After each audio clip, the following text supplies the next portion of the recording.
నమస్కారం ETV news కి స్వాగతం. ఈనాటి ముఖ్యాంశాలు. ఏఐ వినియోగానికి మానవ్ విజన్ ఆవిష్కరించిన ప్రధాని. కృత్రిమ మేధలో భారత్ ప్రపంచానికి నాయకత్వం వహిస్తుందని ఉద్ఘాటన. ఏఐ భవిష్యత్తును భారత్ ఫ్రాన్స్ నిర్ణయిస్తాయన్న మేక్రాన్. మిత్ర దేశాలతో కలిసి నియంత్రణకు నిబంధనలు రూపొందిస్తామని వెల్లడి. కృత్రిమ మేధ విస్తరణకు మైక్రోసాఫ్ట్ భారీ పెట్టుబడి ప్రణాళిక.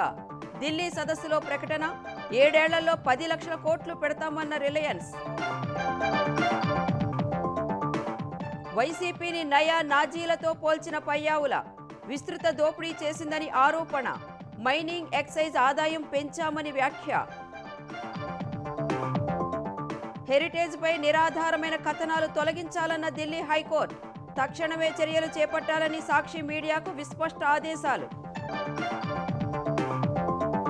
తెలంగాణ మున్సిపల్ ఎన్నికల్లో విజయంపై సీఎం మంత్రులకు ఏఐసీసీ అభినందనలు.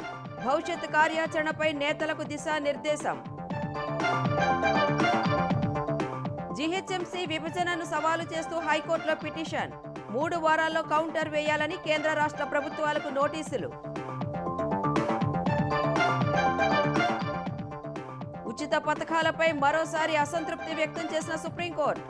ఆర్థిక స్థితిగతులతో సంబంధం లేకుండా పంచిపెట్టడం ఏంటని ప్రశ్నలు.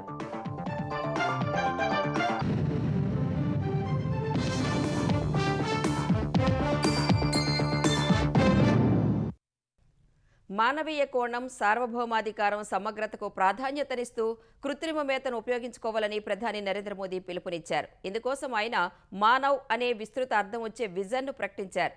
అందరితో పంచుకున్నప్పుడు, కోడ్లు ఓపెన్గా ఉన్నప్పుడే ఏఐ ప్రపంచానికి నిజమైన మేలు చేస్తుందని స్పష్టం చేశారు. భారత్ ఏఐని చూసి భయపడటం లేదని, అందులో ఒక అదృష్టాన్ని, రేపటి భవిష్యత్తుకు అవసరమైన బ్లూ ప్రింట్ను చూస్తోందని స్పష్టం చేశారు. ఆర్టిఫిషియల్ ఇంటెలిజెన్స్ ఏఐను ప్రజాస్వామీకరణ చేయాలని ప్రధాని నరేంద్ర మోదీ పిలుపునిచ్చారు. ఢిల్లీలో ఏఐ ఇంపాక్ట్ సదస్సును లాంఛనంగా ప్రారంభించిన ప్రధాని మానవ్ విజన్ను ఆవిష్కరించారు. ఎం అంటే నైతికత, విలువలతో కూడిన వ్యవస్థలు, ఏ అంటే జవాబుదారీతనంతో కూడిన పాలన, ఎన్ అంటే జాతీయ సార్వభౌమాధికారం, ఏ అంటే అందరికీ అందుబాటులో సమగ్రంగా ఉండటం, వి అంటే చెల్లుబాటయ్యే చట్టబద్ధ విధానమని మోదీ పేర్కొన్నారు. 21వ శతాబ్దపు ఏఐ ఆధారిత ప్రపంచంలో మానవాళి సంక్షేమానికి భారతదేశపు మానవ్ విజన్ కీలకమైన లింక్ అవుతుందని మోదీ చెప్పారు. ఈ సదస్సులో ఐరాస secretary general Antonio Guterres, France అధ్యక్షుడు ఇమాన్యుయల్ మేక్రాన్, బ్రెజిల్ అధ్యక్షుడు లూలు డా సిల్వా, స్విస్ అధ్యక్షుడు గైపార్ మెలిన్, ప్రముఖ టెక్ కంపెనీల సీఈఓలు పాల్గొన్నారు. అందరి సంక్షేమం, సంతోషమే ఏఐకి గీటురాయి కావాలని మోదీ పిలుపునిచ్చారు. ఏఐకి ఆకాశమంత అవకాశం ఇవ్వాలి, కానీ దాని పగ్గాలు మాత్రం మనుషుల చేతుల్లోనే ఉండాలని ప్రధాని స్పష్టం చేశారు. నేడు ఏఐని మానవాళి ఏ దిశలో నడిపిస్తుందనే అంశంపైనే మన భవిష్యత్తు ఆధారపడి ఉంటుందన్నారు. 2 రకాల వ్యక్తుల్లో కొందరు ఏఐని చూసి భయపడుతుంటే, అందులో అదృష్టాన్ని చూసేవారు కూడా ఉన్నారని మోదీ చెప్పారు. మానవ చరిత్రలో ఏఐ ఒక పరివర్తనాత్మక అధ్యాయమన్న మోదీ, భారత్ ఈ విప్లవంలో కేవలం భాగస్వామిగా కాకుండా దానిని నడిపిస్తూ దిశానిర్దేశం చేస్తోందన్నారు. ఏఐ ట్రాన్స్ఫార్మేటివ్ పవర్ है. दिशाहीन हुई तो डिसरप्शन, सही दिशा मिली तो सॉल्यूशन. एआई को मशीन सेंट्रिक से ह्यूमन सेंट्रिक कैसे बनाएं, संवेदनशील और उत्तरदायी कैसे बनाएं, यही इस ग्लोबल एआई इंपैक्ट समिट का मूल उद्देश्य है. साथियों, भारत एआई को किस दृष्टि से देखता है, उसका स्पष्ट प्रतिबिंब इस समिट की थीम में है. सर्वजन हिताय, सर्वजन सुखाय. ఏఐ భవిష్యత్తును భారత్, ఫ్రాన్స్ కలిసి నిర్మిస్తాయని ఈ సదస్సులో పాల్గొన్న ఫ్రాన్స్ అధ్యక్షుడు ఇమాన్యుయల్ మేక్రాన్ తెలిపారు. సార్వభౌమ ఏఐ అభివృద్ధిలో ఫ్రాన్స్, భారత్లో ఒకే విధమైన దార్శనికతను కలిగి ఉన్నాయని తెలిపారు. ఏఐ రంగంలో భారత్ను ప్రధాన దేశంగా అభివర్ణించిన ఆయన, దీని వినియోగాన్ని నియంత్రించడానికి భారత్ వంటి మిత్ర దేశాలతో కలిసి నిబంధనల్ని రూపొందిస్తామన్నారు. డిజిటల్ రంగంలో భారతదేశ ప్రయాణాన్ని Macron ప్రశంసలతో ముంచెత్తారు. That is not just a tech story. That is a civilization story. And India built something that no other country in the world has built. A digital identity for 1.4 billion people. A payment system that now processes 20 billion transactions every month. A health infrastructure that has issued 500 million digital health IDs. Here are the results. They call it the India Stack, open, interoperable sovereign. That difference is what this summit is about. We are clearly at the beginning of a huge acceleration, and you perfectly described it. AI అందరికీ అందుబాటులో ఉండాలన్న ఐరాస ప్రధాన కార్యదర్శి Antonio Guterres అభివృద్ధి చెందుతున్న దేశాల్లో skills, data, affordable computing కోసం $3 billion global AI ఫండ్ను ప్రతిపాదించారు. మొబైల్ డేటా మాదిరిగానే కృత్రిమ మేధలో కూడా సరికొత్త విప్లవాన్ని తీసుకొచ్చేందుకు తాము కృతనిశ్చయంతో ఉన్నామని రిలయన్స్ ఇండస్ట్రీస్ అధినేత ముఖేష్ అంబానీ వెల్లడించారు. ఇందుకోసం రానున్న 7 ఏళ్లలో 10 లక్షల కోట్ల పెట్టుబడులు పెడతామని ప్రకటించారు. ఇది ఊహాజనిత పెట్టుబడి కాదన్న ఆయన దేశ నిర్మాణానికి ఈ వ్యయం ఉపయోగపడనుందని వెల్లడించారు. ఢిల్లీలో ఇండియా ఏఐ ఇంపాక్ట్ సదస్సులో ముఖేష్ అంబానీ ప్రసంగించారు. ఏఐలో ఇంకా బెస్ట్ రావాల్సి ఉందని, సుసంపన్న యుగానికి ఏఐ నాంది పలుకుతుందని వివరించారు. ఇది శక్తిని కొందరి చేతిలోనే కేంద్రీకృతం చేస్తుందా లేదా ప్రజలందరికీ అవకాశం కల్పిస్తుందా అనే చర్చ నడుస్తోందన్న ముఖేష్ ఇందులో విప్లవం తీసుకొచ్చేందుకు పని చేస్తామన్నారు. I would like to announce that Jio will play an even bigger role in India's AI transformation. Today, on behalf of the Reliance Group and Jio Intelligence, I want to make 3 announcements. Announcement 1. Jio connected India to the internet era. Jio will now connect India to the intelligence era. We will deliver intelligence to every citizen, every sector of the economy, and every facet of social development and every service of government. Announcement 2. Jio, together with Reliance, will invest 10 lakh crores over the next 7 years, starting this year. ఈ దశాబ్దం చివరి నాటికి global south దేశాల్లో artificial intelligence విస్తరణ కోసం $50 billion పెట్టుబడి పెట్టనున్నట్లు Microsoft vice chairman, president Brad Smith ప్రకటించారు. గ్లోబల్ సౌత్లో ఈ పెట్టుబడులు పెడుతున్న దేశాల్లో భారత్ అత్యంత కీలకమని చెప్పారు. గ్లోబల్ సౌత్ దేశాలకు ఏఐని చేరవేయాలంటే కేవలం సాంకేతికత ఉంటే సరిపోదని, డేటా సెంటర్లు, మెరుగైన కనెక్టివిటీ, విద్యుత్ వంటి మౌలిక సదుపాయాలు అత్యవసరమని పేర్కొన్నారు. ఇందుకు ప్రైవేటు పెట్టుబడులు, ప్రభుత్వ నిధులు రెండూ కావాలన్నారు. మౌలిక సదుపాయాలు అంటే కేవలం హార్డ్వేర్ లేదా వైర్లు మాత్రమే కాదని, ప్రజలకు నైపుణ్యాలను అందించడం కూడా అందులో భాగమేనని చెప్పారు. ఏఐ అనేది కేవలం ఇంగ్లీష్లోనే కాకుండా ప్రపంచంలోని అన్ని భాషల్లోనూ అంతే ప్రభావవంతంగా పనిచేయాలని బ్రాడ్ స్మిత్ ఆకాంక్షించారు. గ్లోబల్ సౌత్ దేశాల స్థానిక సమస్యలను పరిష్కరించడానికి ఏఐని ఉపయోగించాలని సూచించారు. కొత్త ఆవిష్కరణలు ఆర్థిక వ్యవస్థను వృద్ధి పథంలో నడిపిస్తాయని గూగుల్ సీఈఓ సుందర్ పిచాయ్ అన్నారు. ఏఐ నిర్మాణం అందరికీ చాలా ఉపయోగంగా ఉంటుందని తెలిపారు. భారత్ను సందర్శించిన ప్రతిసారి మార్పుల వేగం చూసి ఆశ్చర్యపోతున్నానని తెలిపారు. ఇండియా ఏఐ ఇంపాక్ట్ సమ్మిట్ అధికారిక ప్రారంభ కార్యక్రమంలో సుందర్ పిచాయ్ మాట్లాడారు. విద్యార్థిగా ఉన్నప్పుడు ఐఐటి ఖరగ్పూర్కు విశాఖ మీదుగా వెళ్లేవాడినని ఆయన గుర్తు చేసుకున్నారు. అదే విశాఖ తీరంలో ఇప్పుడు Google full stack AI hub ఏర్పాటవుతోందని సుందర్ పిచాయ్ తెలిపారు. విశాఖపట్నం గ్లోబల్ ఏఐ హబ్ అవుతుందని తాను ఊహించలేదని చెప్పారు. పంచాయతీ పురపాలిక ఎన్నికల్లో మెజార్టీ స్థానాలతో సత్తా చాటిన సీఎం రేవంత్ రెడ్డి, మంత్రులు, టీపీసీసీ నేతలను కాంగ్రెస్ అధిష్టానం అభినందించింది.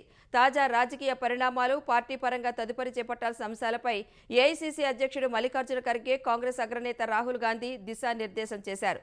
తెలంగాణ ప్రజల ఆకాంక్షలు నెరవేర్చేందుకు కట్టుబడి ఉన్నట్లు సమావేశం తర్వాత ఖర్గే ఎక్స్లో పోస్ట్ చేశారు. మరోవైపు మునుగోడు ఎమ్మెల్యే కోమటిరెడ్డి రాజగోపాల్ రెడ్డి వ్యవహారాన్ని అధిష్టానం చూసుకుంటుందని భేటీ తర్వాత టీపీసీసీ చీఫ్ మహేష్ కుమార్ గౌడ్ చెప్పారు.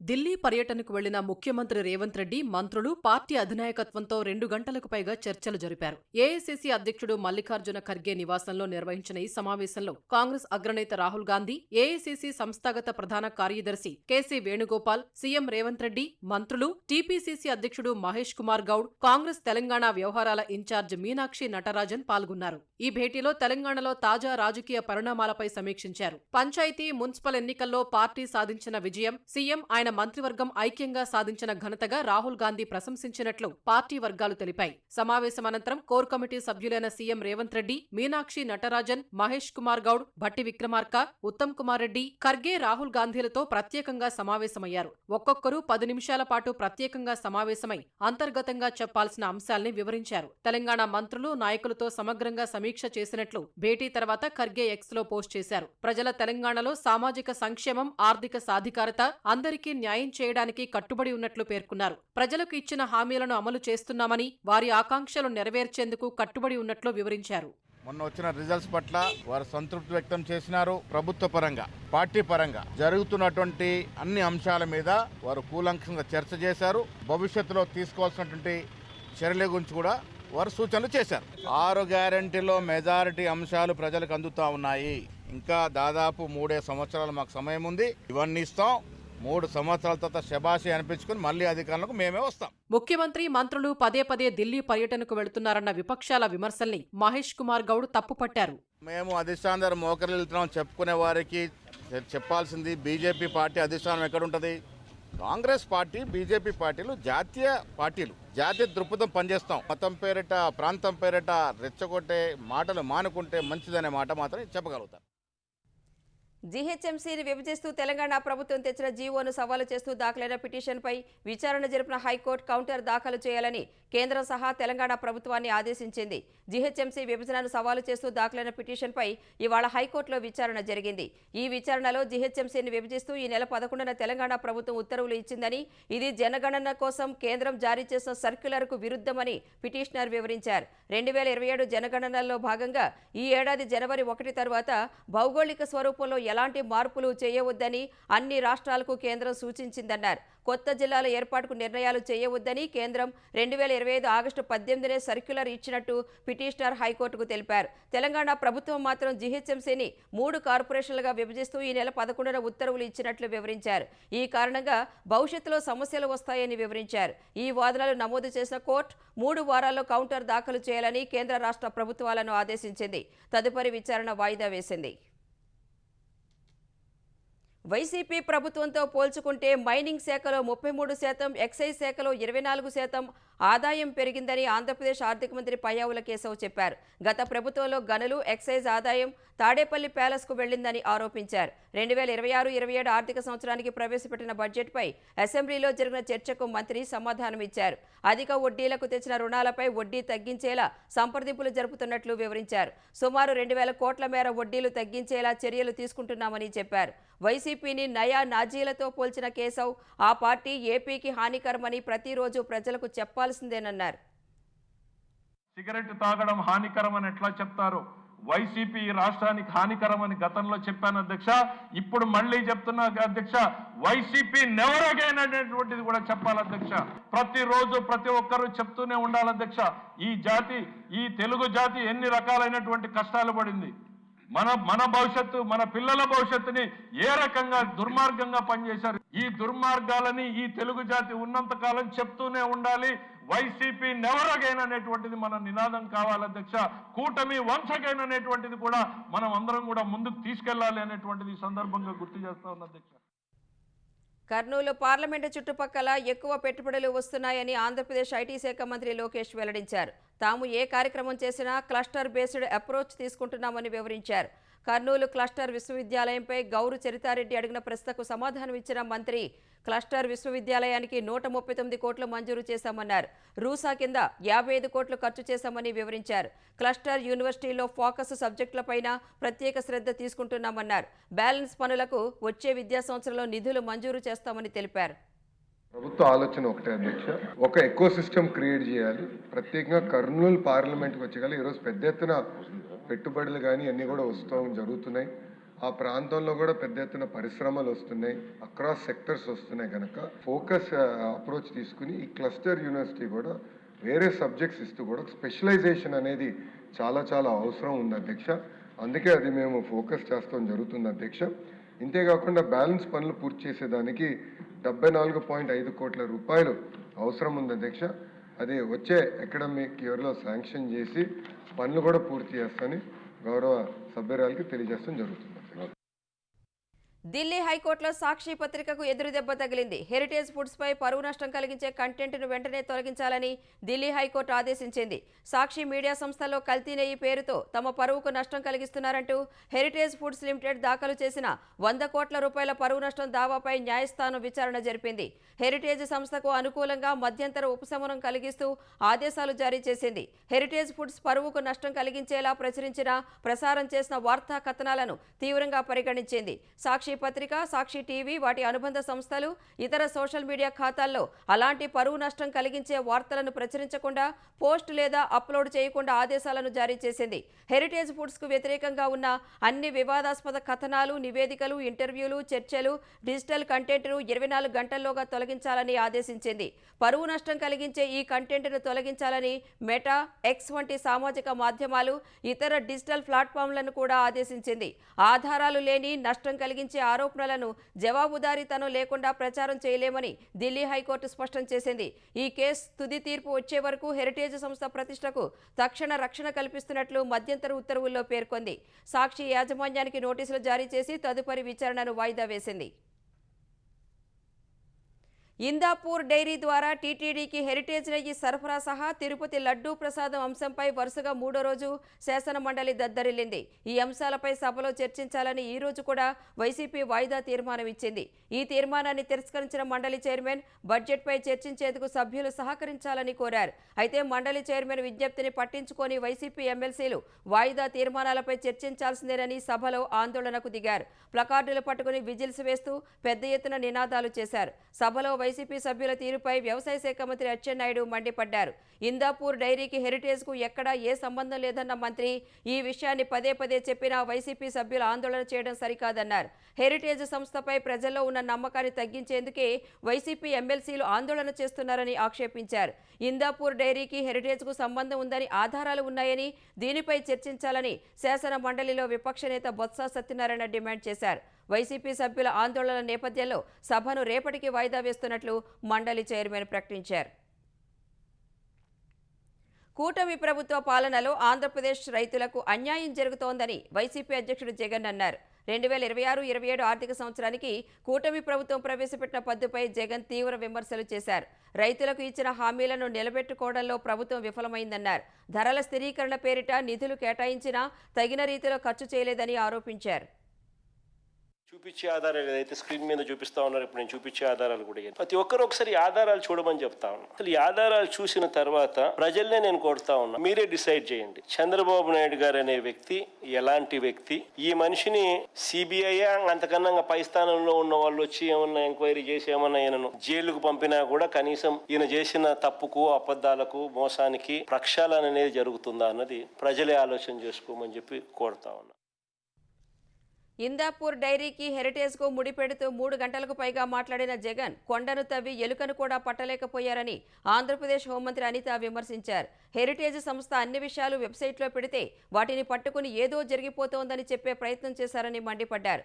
వైసీపీ హయాంలో జరిగిన తిరుమల లడ్డూ కల్తీపై మాట్లాడలేకే సంబంధం లేని హెరిటేజ్ అంశాన్ని జగన్ తెరపైకి తెచ్చారని మండిపడ్డారు. నందిని డైరీకి 40 లక్షల లీటర్లకు సంబంధించి గీ సప్లై ఆర్డర్ ఉంటే ఇందాపూర్కి 5 lakhs. నిజంగా హెరిటేజే ఇన్వాల్వ్ అయ్యింది అనుకుంటే ఆ 50 లక్షలు హెరిటేజ్ ఇందాపూర్ తీసుకోలేదా? ఇందాపూర్ అనే దగ్గర ఈ రోజు వరకు హెరిటేజ్ కంపెనీ ఏది సప్లై చేయలేదు. ఇందాపూర్ కంపెనీ దగ్గర నుంచి హెరిటేజ్ కొనుక్కున్నది తప్పించి, అది కూడా ఏంటి, చీజ్ ఇవి కొనుక్కున్నారు. ఇందాక ఆ బొత్స సత్యనారాయణ గారు ఎల్ఓపి చీజ్ ప్యాకెట్ చూపించి నెయ్యి ప్యాకెట్ అంటాడు ఆయన. రసాయనాల ముద్ద తిరుపతి లడ్డూలో కలిసి ఉంది. ఆ విషయం సిట్ ఇచ్చిన గవర్నమెంట్కి ఇచ్చిన రిపోర్ట్లో క్లియర్గా తేటతెల్లమైంది. మీ బాబాయ్ స్టేట్మెంట్ ఇచ్చాడు అందులో కల్తీ జరిగిందని. దాని గురించి ఎందుకు మాట్లాడలే? మాజీ ఎమ్మెల్యే బాల్కా సుమన్ అరెస్టును నిరసిస్తూ మంచిర్యాల జిల్లా మందమరి, రామకృష్ణాపూర్లో బంద్ చేపట్టారు. బీఆర్ఎస్ నేతలు తలపెట్టిన ఈ బంద్లో వ్యాపారులు స్వచ్ఛందంగా పాల్గొని దుకాణాలు మూసివేశారు. ప్రైవేటు పాఠశాలలకు సెలవులు ప్రకటించారు. అటు ఆదిలాబాద్ జైల్లో ఉన్న బాల్కా సుమన్ను పరామర్శించిన మాజీ మంత్రి హరీష్ రావు రాష్ట్రంలో ప్రజాస్వామ్యం ఖూనీ అయిందని మండిపడ్డారు. ముఖ్యమంత్రి రేవంత్ రెడ్డి ప్రజల మద్దతును కోల్పోయారని విమర్శించారు. కేతనపల్లిలో మంత్రి వివేక్ కనుసన్నల్లో మహిళా కౌన్సిలర్లపై కాంగ్రెస్ కౌన్సిలర్లు అనుచితంగా ప్రవర్తించినా ఎన్నికల అధికారులు, పోలీసులు పట్టించుకోలేదని ఆరోపించారు. పోలీసులను అడ్డం పెట్టుకొని మంత్రి వివేక్ గారు రాజకీయం చేయాలని చూస్తూ ఉన్నారు. ప్రజాస్వామ్యాన్ని ఖూనీ చేస్తున్నారు. ఇలా వివేక్ గారు 14 సీట్లు బీఆర్ఎస్ సిపిఐ గెలిచింది, మీరు 7 గెలిచిండ్రు. మీరు సగం కూడా గెలవలేదు కదా. మీరు దాన్ని గౌరవించాలి, దాన్ని శిరసా వహించాలి. దాన్ని ఎందుకు కాలరాసే ప్రయత్నం చేస్తున్నారు? పోలీసులను అడ్డం పెట్టుకొని అరాచకాలు సృష్టించి 2 సార్లు ఎన్నిక వాయిదా వేస్తే జరిగేదేంది? ఇది ఏ రకంగా మంచిది ఇది ప్రజాస్వామ్యానికి? ఇవాళ ఒక దళిత బిడ్డ సుమన్ను అన్యాయంగా అరెస్ట్ చేసి 200 కిలోమీటర్ల దూరంలో అన్నం పెట్టకుండా అర్ధరాత్రి పూట జైలుకు తరలించే విధానాన్ని మేము ప్రశ్నిస్తూ ఉన్నాం. రాజ్యాంగాన్ని చేతిలో పట్టుకొని తిరగడం కాదు, రాజ్యాంగబద్ధంగా వ్యవహరించమని మీ ముఖ్యమంత్రికి మొట్టికాయలు వేయండి అని రాహుల్ గాంధీని కోరుతా ఉన్నాను. దేశంలో అమలవుతున్న ఉచిత పథకాలపై సుప్రీంకోర్టు మరోసారి ఆగ్రహం వ్యక్తం చేసింది. దేశ ఆర్థికాభివృద్ధిని దెబ్బతీస్తున్న ఈ పథకాలపై పునరాలోచించాల్సిన సమయం ఆసన్నమైందని పేర్కొంది. ప్రజలకు వారి ఆర్థిక స్థితిగతులతో సంబంధం లేకుండా ఉచిత విద్యుత్ ఇస్తామంటూ తమిళనాడు విద్యుత్ పంపిణీ సంస్థ చేసిన ప్రతిపాదనపై స్పందించిన సుప్రీంకోర్టు పేదలకు అండగా ఉంటామంటే అర్థం చేసుకోవచ్చని తెలిపింది. కానీ ఆదాయంతో సంబంధం లేకుండా అందరికీ ఉచిత విద్యుత్ ఇస్తామని చెప్పడం సరికాదని స్పష్టం చేసింది. చాలా రాష్ట్రాలు రెవెన్యూ లోటుతో సతమతం అవుతున్నప్పటికీ ఉచిత పథకాలను ప్రకటిస్తున్నాయని ఆగ్రహం వ్యక్తం చేసింది. అభివృద్ధిని ఏమాత్రం పట్టించుకోవడం లేదని ప్రధాన న్యాయమూర్తి జస్టిస్ సూర్యకాంత్ నేతృత్వంలోని సుప్రీం ధర్మాసనం ఆక్షేపించింది. ఉచిత ఆహారం, సైకిళ్లు, విద్యుత్కు బదులు ఉపాధి కల్పనకు కృషి చేయాలని సూచించింది. డీఎంకే పిటిషన్పై వివరణ ఇవ్వాలంటూ కేంద్రంతో పాటు ఇతరులకు సుప్రీంకోర్టు నోటీసులు జారీ చేసింది.